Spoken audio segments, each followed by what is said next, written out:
Regan is the one contender who's not currently serving in government.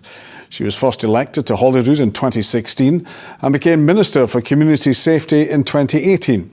But she resigned last year in opposition to the Gender Recognition Reform Bill. In this election, she says she is someone who can unite the SNP. She spoke to us from Edinburgh. Ash Regan, what do you stand for? I want to bring a new direction to the SNP.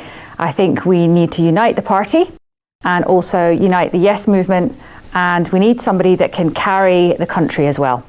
So how are you different from the other two candidates who are standing? What makes you stand out? You'll forgive me, but I haven't really spent an awful lot of time watching the campaigns of my colleagues. I would say that obviously they'll have their own idea about the way they do things. I would say that I'm definitely not SNP headquarters choice. I'm clearly the outsider in this contest, so I'm trying that bit harder to make an impact. So how would you be different from, say, Kate Forbes? Some people might see Humza Yousaf as being, as you describe it, the party candidate. What would make you distinct from Kate Forbes? Well, I think there's many people would agree that we've seen some issues in the SNP and the parliamentary parties over the last wee while. We've had issues over gender recognition, for instance. So I think we need to draw a line under some of these issues and move forward as a party, and I believe that I am the person to do that. So the main thrust of your campaign is making Scotland independent. That's been first and foremost for you. So how do you go about achieving that? Yes, so I think we need to remember that although obviously the country will have an interest in who becomes the First Minister, that this is primarily an internal party contest, and we are speaking to the members of the SNP. And clearly if you're a member of the SNP, that means that you're very interested in Scotland governing itself. I think that we are in an interesting position right now in terms of independence. Obviously, we've got about half the country, or roughly about half the country are for, and half the country are not convinced as yet. I think we have been seeing a situation where the SNP has been winning election after election after election. We consider that to be mandates to ask for a referendum, but obviously the UK government has said that they wouldn't allow a referendum. They wouldn't allow us a referendum really in any circumstances. So my plan, and I will say at the moment it is just a plan, I want to take this to the SNP conference. I want to have a discussion with our own members about whether we think this is right. But the idea is looking at where we are right now and then seeing if we can see a way through this.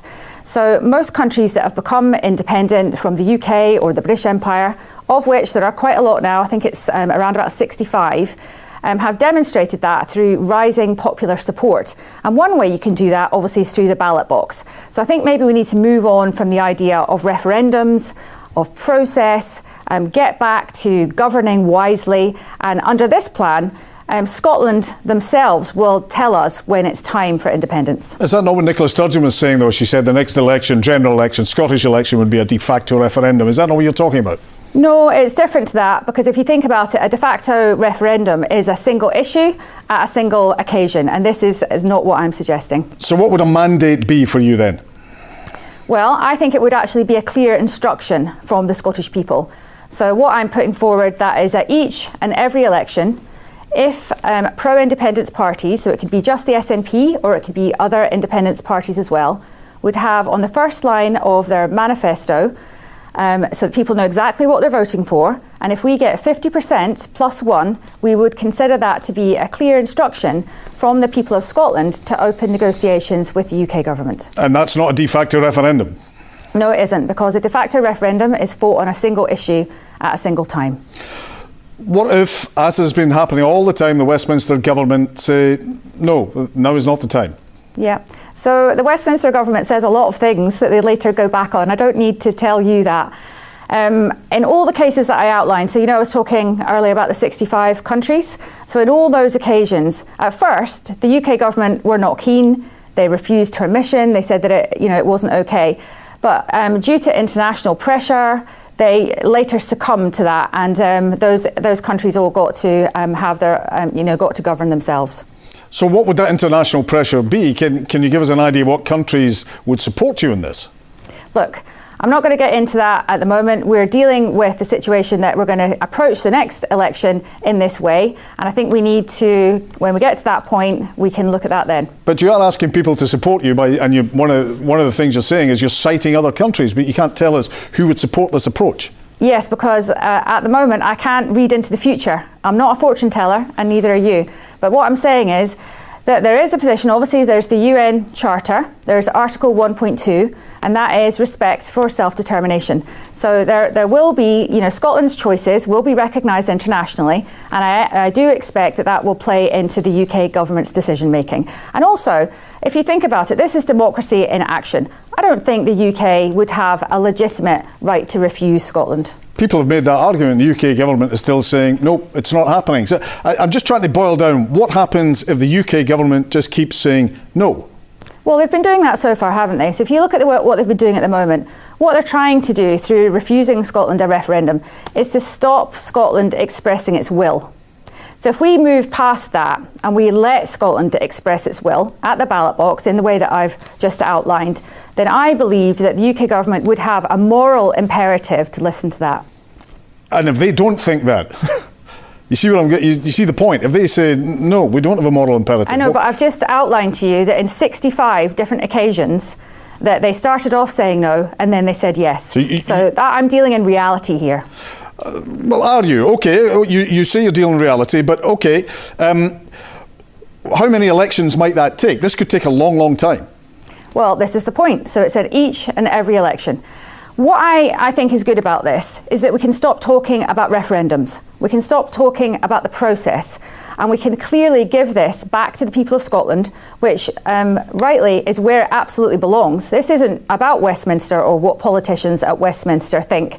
And it's not even really about what I think about this. This is about what the people of Scotland think and whether they think they're ready for independence.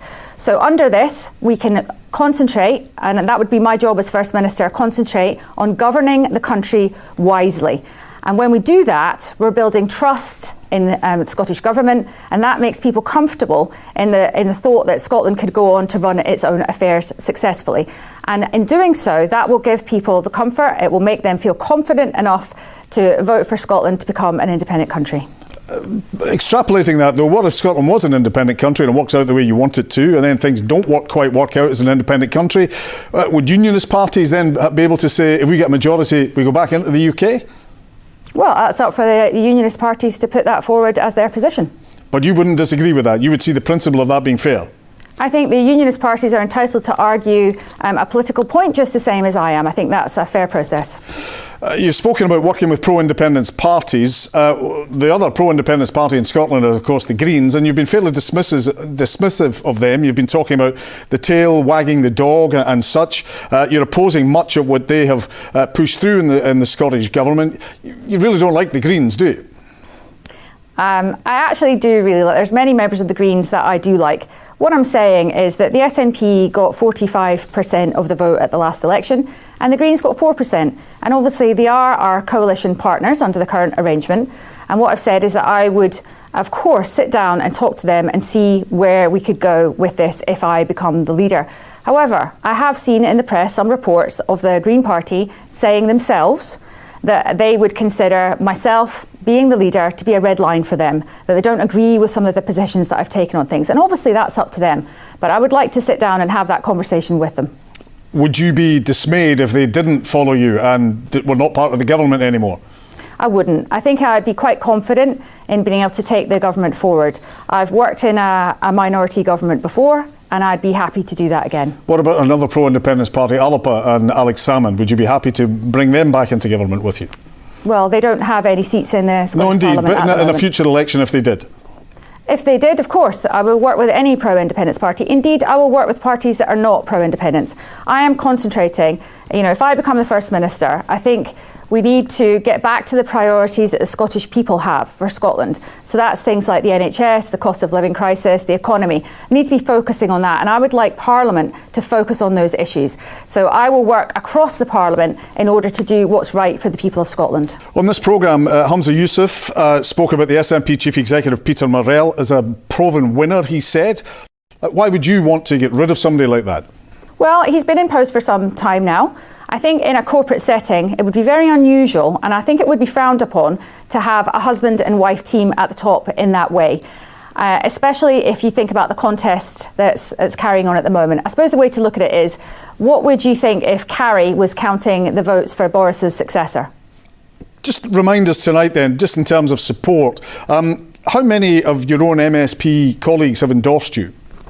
So I haven't had anyone publicly come out to support me, but I do have some private support, and I'm hoping that some of them will go public in the next wee while. And if they don't, what does that say about your campaign?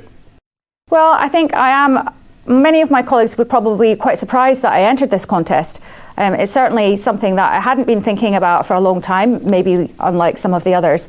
So I think they're going to take a little bit of time to adjust to that. And as I said, I am the outsider in this contest. But what we need to remember is that in the SNP, it's one member and one vote. Are your ideas thought through enough, because you say yourself that you haven't been considering this, are your ideas thought through enough, do you think, to convince MSPs to support you? Well, I think the timetabling is challenging, let's just say that. I think it is very difficult to put together a detailed policy platform in a week. So yes, there are certainly things that will need to be looked into a little bit more. But I think the point is that if I become leader, I want to surround myself by absolutely the best people, and leaders create other leaders. So we can create other leaders that can go out and solve the problems that we have in our NHS, solve the problems that we have in our economy and so on. The timetable is challenging. Is it unfair? Has it been pushed upon you? I think the timetable is very challenging, yes. Unfair? Well, it's not unfair in the sense that all candidates are having to adhere to it, but I think all the candidates would probably tell you that it's a very challenging timetable to be able to work towards. And finally, Ash Regan, your opposition have both served in the Cabinet. You have not. Do you have the experience for such a demanding job as First Minister? So I was in the government for many years, and I did attend Cabinet on a regular basis. But do you have the experience for the job? I believe I do, yes. I've been sitting and watching what's been going on in government for many years now, and I am pretty sure I have an idea on how we can fix things. Ash Regan, thanks for joining us in Scotland.